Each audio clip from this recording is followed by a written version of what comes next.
In this video and the next several videos, we are going to be talking about probability.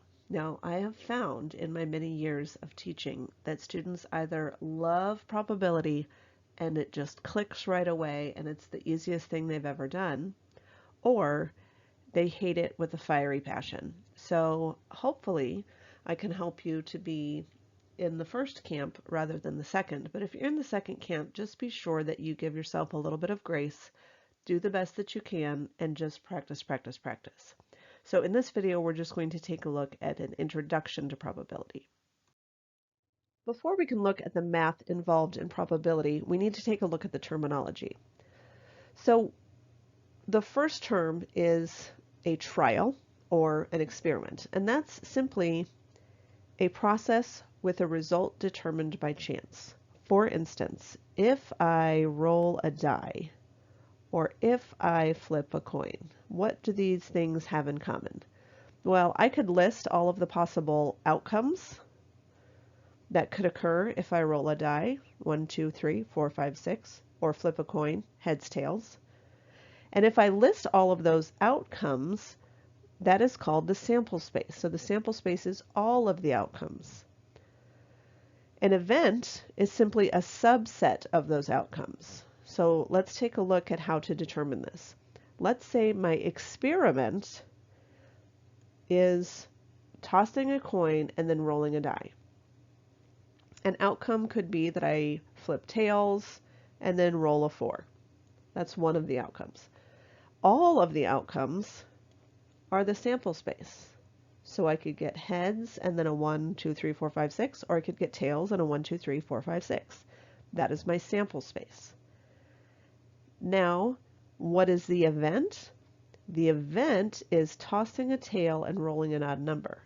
So tail and odd number, tail and odd number, tail and odd number. Now, why is all of this important? Because when we talk about probability, we're going to need to determine the number of outcomes in our event, and we also have to determine the number or the size of our sample space. Sometimes it's very easy for us to come up with all of the outcomes in a sample space, and sometimes it's a bit more difficult. So if you have a situation where you have an experiment with several stages, one way to help you to determine the sample space is to use a tree diagram. So we're going to look at a family with 3 children, and for the sake of simplicity, we're going to say you can either have a boy or a girl. So we're not going to talk about any of the deeper social issues involved there. It's just boy or girl. So when a couple has a child, they have a boy or they have a girl. This is their first child. For their second child, we are going to branch off of each of those options. So for the first, we're going to say they had a boy, so they could have another boy, or they could have a girl. Or they could have had a girl first and then have a boy, or a girl first and then have a girl. This is their second child. Oops, second child. And then for their third child, they could have had a boy, then a boy, and then a boy, or a boy, and a girl. Or a boy, a girl, and a boy, or a boy, a girl, and a girl. And we continue this process.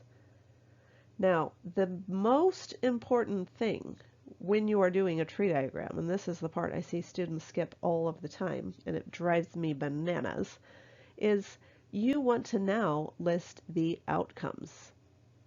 So the tree diagram is great, but it's only as good as the outcomes, which is what the whole purpose is. So to find the outcome, I'm simply going to follow to boy, boy, boy, and boy, boy, girl. And then boy, girl, boy, and then boy, girl, girl. And you can see that this is just a way for us to stay organized so that we don't miss any of the possibilities. And again, yes, there's some math involved here that we're going to talk about, but for now we're just looking at the visual. Oops, I forgot to say that this was the third child. So my outcomes is that there are 8 outcomes. And again, I'm using that tree diagram to find the sample space for the gender of each child regarding birth order. So birth order here is important because if birth order was not important, then boy, girl, boy would be the same as girl, boy, boy. But we're talking about the birth order of the children. So this is one way to determine the sample space. Now that we're beginning to have a sense of how to calculate the number of outcomes in a sample space, we are going to take a look at the different types of probability. Now, the first type of probability that I have listed here is something you will maybe never hear again, subjective probability. And essentially, it's the least precise, such as predicting the weather. So basically, it's an educated guess. So meteorologists do look at data, but essentially what they're doing is trying to look at patterns and determine what will happen. But it's the least precise. They can't say with 100% certainty that it is going to rain at 5 o'clock. So this is subjective probability. Now, the two that we're going to focus on is experimental and classical probability, which you might be called, or you might hear called empirical or theoretical. Experimental probability is based on an experiment. It's based on actual data. So let's say I flipped a coin 100 times, and out of those 100 times, I got 48 heads out of 100. Ooh, my pen's being all weird. 48 out of 100, which is 0.48. Now, that's experimental probability because it was based on my actual data. Classical probability is based on what should happen. So what should happen, and again, I guess I should talk about this first. F is the frequency of the event, so how many times the event happened, and N is the total number of times the experiment is performed. Now let's take a look at the probability of heads. That is classical or theoretical probability. That says, let's take the number of outcomes of the event, and then the number of outcomes of the sample space. So if I flip a coin, the sample space is heads and tails, so there's 2. How many outcomes are heads, which is the event? 1. 1 out of 2 is 0.5. So classical or theoretical probability says half the time I should get heads. When I actually flipped the coin, I got 48% heads. So you might also hear terminology called the law of large numbers. And the law of large numbers says the more times an experiment is performed, the closer your probability will get to the classical probability. So say I flipped it 100 times, I got 48. Say I flipped it 1,000 times and I got 499. Well, that's 49.9%, which is closer to that. And say I did it 10,000 or 100,000 or 1,000,000 times. So the more that you do it, the closer it's going to get to what actually should happen, or the classical probability. So quickly, we're just going to identify the types of probability, and then we're going to move on to actually doing some calculations. So the first one, the probability of selecting the king of diamonds out of a well-shuffled standard deck of cards is 1 out of 52. So is this subjective, experimental, or classical? Well, because we're dealing with a random event, and it's not based on an experiment, it's based on how many king of diamonds there are out of how many total cards there are. This is classical. Let's look at B. An economist predicts a 20% chance that technology stocks will decrease in value over the next year. So this is a prediction, and it doesn't have anything to do with an experiment. It's an educated guess. That's subjective. And lastly, of course, I bet you can guess it's going to be experimental. Based on data collected, that's key. Based on data collected, 10% of statistics students will drop the course before the end of the term. So that's experimental because it's based on actual data that we've collected. Let's look very quickly at an experimental probability question. Let's say we have a very large bag of coins, more than I wish to count, so I just pull out a random sample of coins and record the types of coins I have before I return them to the bag. So this is an experimental probability because I'm really just looking at the sample of coins, so this is not based on what should happen. This is based on an experiment, based on a sample.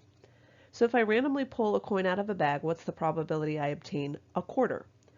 Well, remember that the probability is found by taking the number of favorable events, essentially, which is 22 quarters, out of the total number of events, which is 60.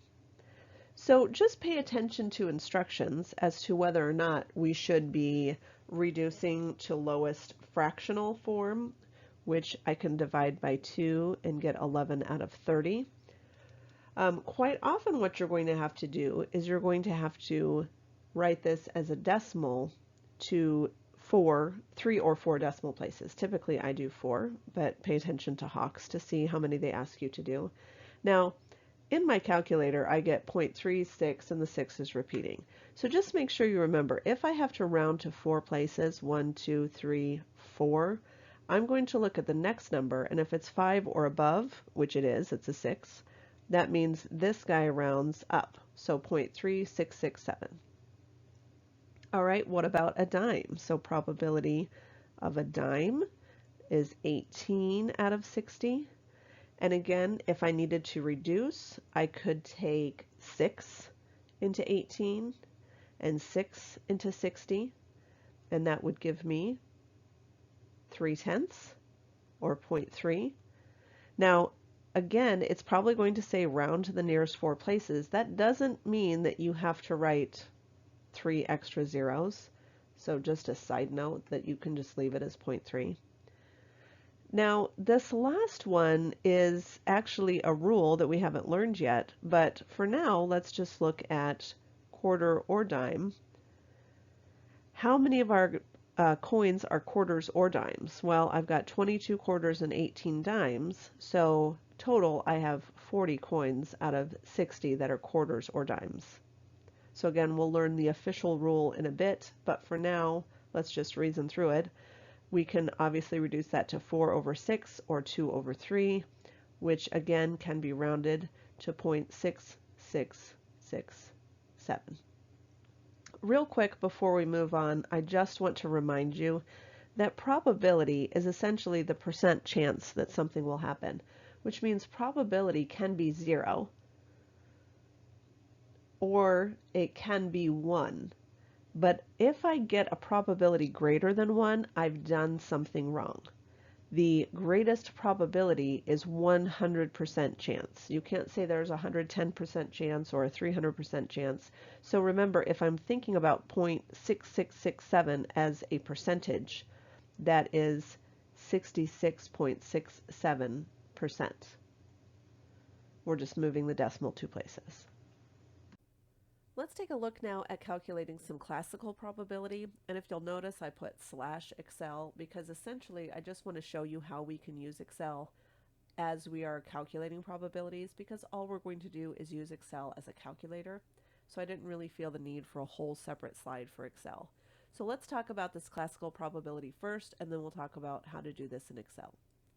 So we have a regular 6-sided die, which of course means 1, 2, 3, 4, 5, and 6. And I'm trying to find the probability that I roll a 5.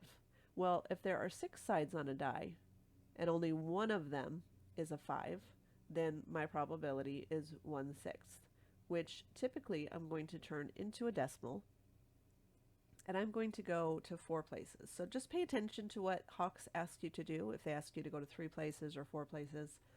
So if I'm going to 4 places, this is 0.16 and the 6 repeats. So it would just keep going. Well, if I want 4 places, I'm going to look at the 6 and say the 6 tells me, because it's a 5 or greater, to round that value up. So that means my solution is 0.1667. A 3 or a 2, again, there's still only 6 sides of the die. there's 1, 3, and there's 1, 2, so that's 2 total sides that are a 3 or a 2, which reduces to 1/3, which is approximately 0.3333. Again, notice here I did not have to round up because the next number would be 3, which says don't round up. And the last one, less than 4, would be the 1, 2, or 3. So that's 3 sides of a die that are less than 4, which is 1/2, which is 0.5. Now I'm going to do all of those again, but in Excel. So here's the great thing and the not so great thing. The not so great thing is you still have to understand probability. The Excel calculation is only good as you who's putting that calculation in.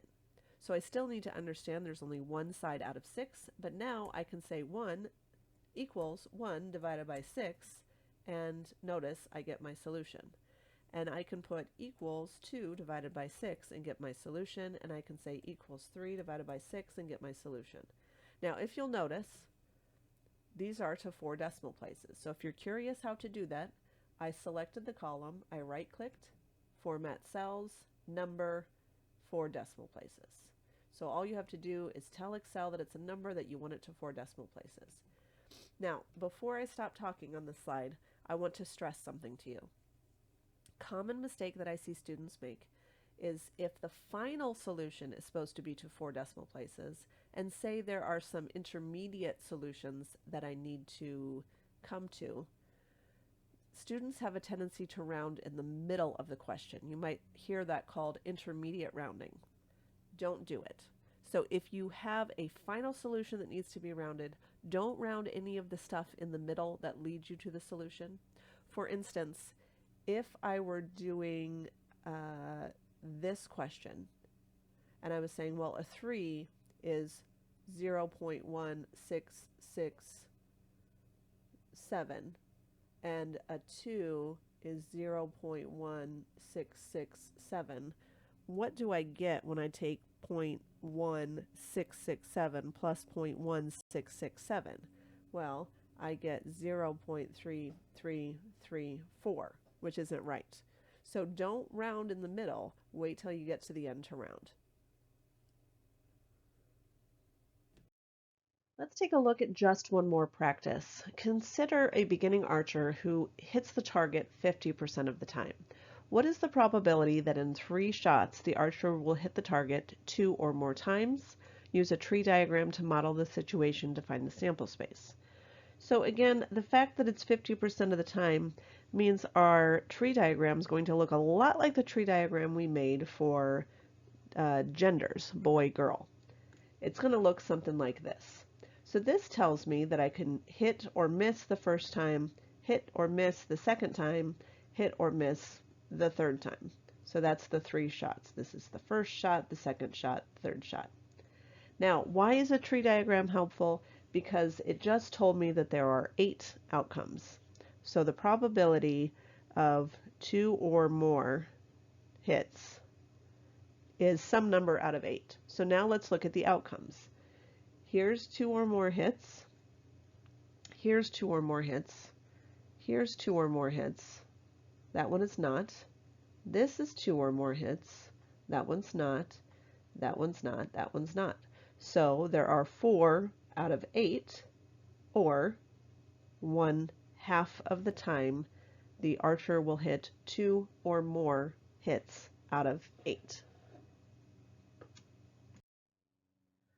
Last question I want to go through with you has to do with the law of averages, which is false.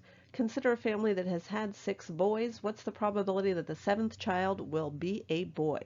So a lot of people would say, well, they are due a girl. So the law of averages would say that they're going to have a girl because they've already had 6 boys, and what are the chances they could have another boy? But the law of averages is absolutely false. Let's consider what has actually happened. The family has had 6 boys. So 1, 2, 3, 4, 5, 6. So the 7th child could be a boy, or the 7th child could be a girl. So what are the 2 options? There's 2 outcomes, and one of them is that they'll have a boy. So it's 1 out of 2, the same thing that it is any other pregnancy. Great work. We are one video down into probability. Up next, we're going to start talking about the rules of probability. The first rule is the addition rule.